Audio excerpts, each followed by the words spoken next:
നേരത്തെ തന്നെ ഒരു വിപുലമായ അന്വേഷണ സംഘം ഉണ്ടായിരുന്നു. സൈബർ വിദഗ്ധരടക്കം ഉൾപ്പെടുത്തിക്കൊണ്ടുള്ള ഒരു വിപുലമായ അന്വേഷണ സംഘം, സ്പെഷ്യൽ ടീം ഉണ്ടായിരുന്നു ആഭ്യന്തര വകുപ്പ് ഫോം ചെയ്തത്. ആ ടീം തന്നെയായിരിക്കുമോ ഈ അന്വേഷണം നടത്തുക?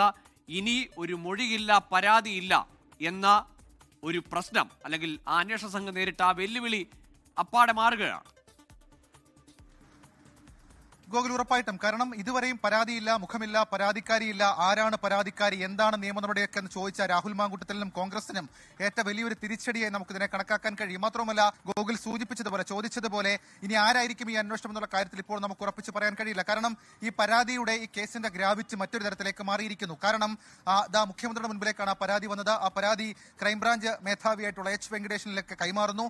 അങ്ങനെ ഒരു ഘട്ടം എത്തുമ്പോൾ ഒരു പക്ഷേ കൂടുതൽ ടീമിനെ ഇക്കാര്യത്തിൽ വേണമോ എന്നൊക്കെയുള്ള കാര്യങ്ങൾ ഒരു സംശയമായി ക്രൈംബ്രാഞ്ചിൽ ഉയരാം. ഒരു പക്ഷേ കൂടുതൽ ആഡോൺ ആ പ്രത്യേക അന്വേഷണ സംഘത്തിൽ, ക്രൈംബ്രാഞ്ച് പ്രത്യേക അന്വേഷണ സംഘത്തിൽ ഉണ്ടായേക്കാനുള്ള സാധ്യത നമുക്ക് തള്ളിക്കളയാൻ കഴിയില്ല. കാരണം ഇനിയുള്ള കേസിന്റെ തുടർ നടപടികൾ എന്ന് പറയുന്നത് വളരെ പ്രധാനപ്പെട്ടതാണ്. പ്രത്യേകിച്ച് ഇക്കാര്യത്തിൽ ഇനിയുള്ളത് ഈ പെൺകുട്ടിയുടെ മൊഴി രേഖപ്പെടുത്തണം, മൊഴിക്കനുസരിച്ച് തെളിവ് ശേഖരിക്കണം, ആ തെളിവ് സാധൂകരിക്കുന്ന മറ്റു മൊഴികൾ അത് ഉൾപ്പെടുത്തണം, ശാസ്ത്രീയ പരിശോധനാ ഫലങ്ങൾ നടത്തണം, പെൺകുട്ടിയുടെ മൊബൈൽ ഫോൺ അടക്കമുള്ള കാര്യങ്ങൾ ശേഖരിച്ച് പരിശോധിച്ച് അതിന്റെ ശാസ്ത്രീയ പരിശോധനകൾ നടത്തണം, അതിന്റെ ഫലം കണ്ടെത്തണം, അത് രാഹുൽ മാങ്കൂട്ടത്തിലെ തന്നെ എന്നുള്ള ശബ്ദം ആണ് എന്നുള്ള കാര്യം ഔദ്യോഗികമായി സ്ഥിരീകരിക്കപ്പെടണമെന്ന് അങ്ങനെ പല പല കടമ്പകൾ ഈ കേസ് അന്വേഷണത്തിൽ തുടർ ദിവസങ്ങളിൽ നമുക്ക് കാണാൻ കഴിയും. ഏതായാലും അതിൽ വളരെ പ്രധാനപ്പെട്ട ഒരു പിടിവള്ളി ഇപ്പോൾ ക്രൈംബ്രാഞ്ചിന് കിട്ടിയിരിക്കുന്നു എന്നുള്ളതാണ്. ഏറ്റവും ഒടുവിൽ കുറച്ച് ദിവസങ്ങൾക്ക് മുൻപ് നമ്മൾ ഈ ക്രൈംബ്രാഞ്ച് ഉദ്യോഗസ്ഥരുമായി ബന്ധപ്പെടുമ്പോൾ അവർ പറഞ്ഞത്, ഞങ്ങൾ എന്ത് ചെയ്യാനാണ്, ഏതെങ്കിലും തരത്തിലൊരു പരാതിക്കാരി വരണ്ടേ, പരാതിക്കാരെ നമ്മൾ അങ്ങോട്ട് സമീപിച്ചു, പക്ഷെ എന്നിട്ടും അവർക്ക് പരാതി നൽകാൻ താല്പര്യമില്ലാത്ത സാഹചര്യം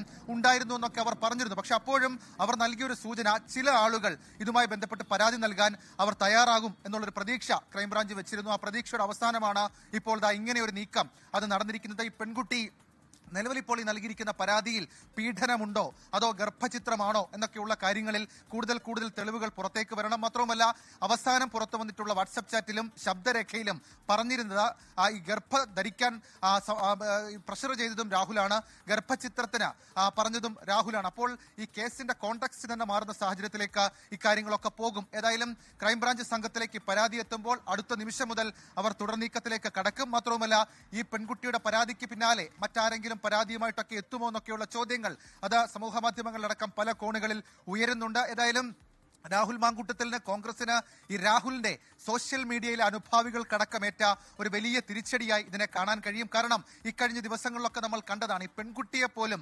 കടന്നാക്രമിക്കുന്നവരുടെ മോറൽ സൈഡിനെ ചോദ്യം ചെയ്യുന്ന, അവരെ പ്രഷർ ചെയ്യുന്ന തരത്തിലേക്കുള്ള പലതരത്തിലുള്ള നീക്കങ്ങളും നമ്മൾ കണ്ടതാണ്. ആ നീക്കങ്ങളൊക്കെ അങ്ങനെ നിൽക്കുമ്പോൾ ആ പെൺകുട്ടി ധൈര്യപൂർവ്വം വന്ന് പരാതി നൽകി എന്നുള്ളതും ഏറ്റവും ശ്രദ്ധേയമായിട്ടുള്ള കാര്യം. ഗോകുൽ, തീർച്ചയായും ഷഫീദ്, അത് തന്നെയാണ്. പെൺകുട്ടിക്ക് പിന്തുണയുമായി നിരവധി പേരുടെ പ്രതികരണങ്ങൾ വരുന്നുണ്ട്. അല്പം മുമ്പ് പ്രതികരിച്ച ഡിവൈഎഫ്ഐ സംസ്ഥാന സെക്രട്ടറി പറഞ്ഞതാണ്, ആ യുവതിക്കൊപ്പം, നിയമ പോരാട്ടത്തിനൊപ്പം പിന്തുണയുമായി നിൽക്കും. ആരോഗ്യമന്ത്രി വീണ ജോർജിന്റെ ഫേസ്ബുക്ക് പോസ്റ്റ് വരുന്നു, പ്രിയപ്പെട്ട സഹോദരി തളരരുത്, കേരളം നിനക്കൊപ്പം എന്നാണ് ആരോഗ്യമന്ത്രിയുടെ പ്രതികരണം. മുമ്പ് കെ സുരേന്ദ്രൻ ആവശ്യപ്പെട്ടതും ശക്തമായ അന്വേഷണം ഉണ്ടാകണം, തുടർ നടപടികളിലേക്ക് പോകണം. ഒപ്പം ഒന്നിലധികം പെൺകുട്ടികൾ ഇക്കാര്യത്തിൽ, യുവതികൾ ഇത്തരത്തിൽ പരാതിയുണ്ട്, അവർക്കൊക്കെ ഇത്തരത്തിലുള്ള ദുരനുഭവങ്ങളുണ്ട് എന്നത് നേരത്തെ വന്നതാണ്. ക്രൈംബ്രാഞ്ച് അന്വേഷണ സംഘവും പലരെ സമീപിച്ചു, പക്ഷേ അന്നൊന്നും പരാതിയില്ലായിരുന്നു. രാഹുൽ ചോദിച്ചതുപോലെ പരാതി എത്തിയിട്ടുണ്ട്. ഇനി പരാതിയിലുള്ള നടപടി അതേത് വിധത്തിലാവുമെന്നാണ് കാണേണ്ടത്.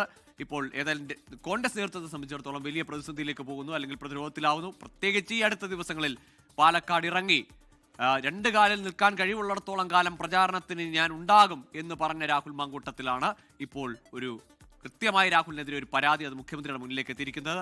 ഷഫീദ്, നേരത്തെ തന്നെ ബംഗളൂരുവിലും പല ആശുപത്രികളിലും അടക്കം ഈ ഗർഭചിത്രം നടത്തിയതുമായി ബന്ധപ്പെട്ട തെളിവ് ശേഖരണം, അല്ലെങ്കിൽ അതുമായി ബന്ധപ്പെട്ട വെളിപ്പെടുത്തലുകൾ, ചാറ്റുകൾ വന്ന സമയത്ത് തന്നെ അന്വേഷണ സംഘം പോയതാണ്. പക്ഷേ അതിലെല്ലാം തെളിവുകൾ അല്ലെങ്കിൽ സൂചനകൾ കിട്ടുമ്പോഴും അവിടെ ഒരു കോൺക്രീറ്റായ കംപ്ലൈന്റ് ഇല്ല എന്നതായിരുന്നു പ്രശ്നം. അത് മാറുന്നു.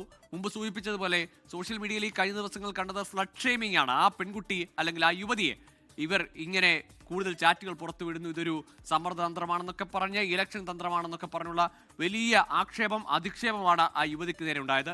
അതിനപ്പുറത്തേക്കും ആ യുവതി ഈ അധിക്ഷേപങ്ങളെല്ലാം നേരിട്ട ശേഷം നേരിട്ടൊരു പരാതിയുമായി മുഖ്യമന്ത്രിയുടെ മുന്നിലേക്ക് എത്തുകയാണ്.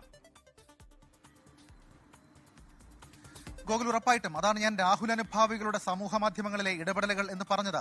അത് നമുക്ക് ഒരു തരത്തിലും അംഗീകരിക്കാൻ കഴിയുന്ന ഒന്നല്ല. മാത്രമല്ല, അവർക്ക് രാഹുലിനെ എല്ലാ തരത്തിലും ന്യായീകരിക്കാം, അയാൾക്ക് പക്ഷമുണ്ടെന്നൊക്കെ പറയാം. പക്ഷേ എങ്കിൽ കൂടി അതിൽ ഏറ്റവും ശ്രദ്ധേയമാവുക വലിയ മാനസിക വിഷമം ഈ പെൺകുട്ടി അനുഭവിച്ചു എന്ന് വ്യക്തമാക്കുന്ന ശബ്ദ സന്ദേശമായിരുന്നു ഏറ്റവും ഒടുവിൽ പുറത്തു പറയുന്നത്. അതിൽ ആ പെൺകുട്ടി പറയുന്നുണ്ട്, വീട്ടിൽ പോകാൻ പറ്റുന്നില്ല, അമ്മയെ കാണാൻ പറ്റുന്നില്ല, വല്ലാത്തൊരു മാനസികാവസ്ഥയാണ്. മാത്രമല്ല, അവസാന ഭാഗത്തിന് രണ്ടാം ഭാഗത്ത് ആ പെൺകുട്ടി ചോദിക്കുന്നുണ്ട്, ഗർഭം ധരിക്കാൻ പറഞ്ഞതും നിങ്ങളല്ലേ, ഗർഭചിത്തത്തിനും പറഞ്ഞത് നിങ്ങളല്ലേ എന്ന്. അപ്പോൾ രാഹുൽ ഒരു കോൺക്രീറ്റ് ആയിട്ടുള്ള മറുപടി ആ ശബ്ദരേഖയിൽ രാഹുൽ പറയുന്നത് നമുക്ക് കേൾക്കാൻ കഴിയുന്നുണ്ടായിരുന്നില്ല. പക്ഷേ അതടക്കമുള്ള കാര്യങ്ങൾ നിലനിൽക്കുമ്പോൾ വീണ്ടും ഈ ശബ്ദരേഖ പുറത്തു വന്നതിന് പിന്നാലെ ആ പെൺകുട്ടിയെ കേന്ദ്രീകരിച്ച്, അല്ലെങ്കിൽ ആ പെൺകുട്ടിക്കെതിരെ രൂക്ഷമായിട്ടുള്ള സൈബർ അതിക്രമം അടക്കമുള്ള കാര്യങ്ങൾ നടക്കുന്നത് നമ്മൾ കണ്ടതാണ്. അതിൽ ഈ പറയുന്ന ഈ കോൺഗ്രസിലെ തന്നെ ചില നേതാക്കൾക്കൊക്കെ അക്കാര്യത്തിലൊക്കെ വലിയ അതൃപ്തിയും ഉണ്ടായിരുന്നു. കാരണം എന്തിനാണ് അങ്ങനെ ഒരു പെൺകുട്ടിയെ ആക്ഷേപിക്കുന്നതെന്നൊക്കെയുള്ള കാര്യത്തിൽ. അതിനൊക്കെ അപ്പുറത്തേക്ക് യൂത്ത് കോൺഗ്രസിന്റെ ഒരു വനിതാ നേതാവ് AICCക്കും അതേപോലെ തന്നെ നമ്മുടെ പ്രിയങ്ക ഗാന്ധിക്കും ഒക്കെ പരാതി കൊടുക്കുന്നത് നമ്മൾ കണ്ടു. അതായത് ഇരയാക്കപ്പെട്ട പെൺകുട്ടികളുണ്ടെങ്കിൽ അവരെ നേരിൽ കണ്ട് ഇക്കാര്യങ്ങളൊക്കെ ഒരു ക്ലാരിറ്റി വരുത്തണം എന്നാവശ്യപ്പെട്ടുകൊണ്ട് ഒരു കത്ത് പോകുന്നത് നമ്മൾ കണ്ടതാണ്. ഈ കോൺഗ്രസ് ഈ വിധത്തിൽ ചിലരെ സംരക്ഷിക്കുന്നു എന്നുള്ള തോന്നൽ അത് ഒഴിവാക്കാൻ കോൺഗ്രസ് നേതൃത്വം ഇടപെടൽ നടത്തണമെന്നൊക്കെയുള്ള ആവശ്യം അത് യൂത്ത് കോൺഗ്രസിലെ ഒരു പ്രധാനപ്പെട്ട നേതാവ് തന്നെ ഉന്നയിക്കുന്നത് നമ്മൾ കണ്ട മണിക്കൂറുകളാണിത്. അങ്ങനെയൊക്കെയുള്ള ഒരു സാഹചര്യത്തിലാണ് ഈ മുഖം എവിടെ എന്നുള്ള ചോദ്യത്തിന് ഇപ്പോൾ മുഖം വന്നിരിക്കുന്നത്. ഈ പെൺകുട്ടിയുടെ പരാതിയിൽ എന്തൊക്കെ ഉണ്ട് എന്നുള്ള കാര്യം ഏറ്റവും ശ്രദ്ധേയമാണ്. മാത്രവുമല്ല, ഈ കഴിഞ്ഞ ദിവസങ്ങളിൽ നമ്മൾ ഈ രാഹുൽ മാങ്കൂട്ടത്തിലിന്റെ പ്രതികരണങ്ങൾ കേട്ടതാണ്. അതായത് ഏതെങ്കിലും തരത്തിൽ ഈ പുതിയ ശബ്ദരേഖയ്ക്കും പിന്നാലെ രാഹുൽ മാങ്കൂട്ടത്തിൽ അത് അദ്ദേഹത്തിന്റെ ശബ്ദരേഖയാണോ എന്നുള്ള ചോദ്യത്തിന് അദ്ദേഹം മാധ്യമങ്ങളോട് തിരിച്ചു ചില കുറ്റപ്പെടുത്തലുകൾ നടത്തുന്നതല്ലാതെ ഒരു ക്ലാരിറ്റിയിൽ അത് നടത്തിയില്ല. ധാർമ്മികമോ അല്ലാതെയോ അത് എന്റെ കാമുകിയായിരുന്നു അല്ലെങ്കിൽ എന്റെ പ്രണയിനിയായിരുന്നു എന്നോ പിന്നീട് ഞങ്ങൾ ആ റിലേഷൻഷിപ്പ് ബ്രേക്ക് ചെയ്തു എന്നൊക്കെയുള്ള കാര്യങ്ങൾ ഒരുപക്ഷെ രാഹുലിന് പറയാമായിരുന്നു. പക്ഷേ അങ്ങനെയുള്ള അദ്ദേഹത്തിന്റെ പ്രതികരണങ്ങളൊന്നും നമ്മൾ കണ്ടില്ല. പകരം പൂർണ്ണ അർത്ഥത്തിൽ അദ്ദേഹം ഒഴിവായി പോവുകയായിരുന്നു. ഇപ്പോൾ അതിനൊക്കെയുള്ള ഒരു തിരിച്ചടി എന്ന രീതിയിൽ നമുക്ക് വ്യാഖ്യാനിക്കാൻ കഴിയും. മാത്രവുമല്ല, ഈ കേസിന്റെ അന്വേഷണത്തിൽ ഈ ഘട്ടത്തിൽ അത് പൊളിറ്റിക്കലി രാഹുലിനെ സംബന്ധിച്ച് വളരെ നിർണായകമാണ്. കാരണം പാലക്കാട്ടേക്ക് അദ്ദേഹം വീണ്ടും സജീവമായി മാത്തൂരിലടക്കം പലതരത്തിലുള്ള യോഗങ്ങളിലും പങ്കെടുത്തു. അദ്ദേഹം ഈ കോൺഗ്രസിന്റെ അവിടുത്തെ പ്രാദേശിക സ്ഥാനാർത്ഥി നിർണയത്തിലടക്കം അദ്ദേഹത്തിന്റെ വാക്കുകൾ ഒരു വലിയ കോർ ഒപ്പീനിയനായി മാറുന്ന സാഹചര്യങ്ങളൊക്കെ ഉണ്ടായിരുന്നു.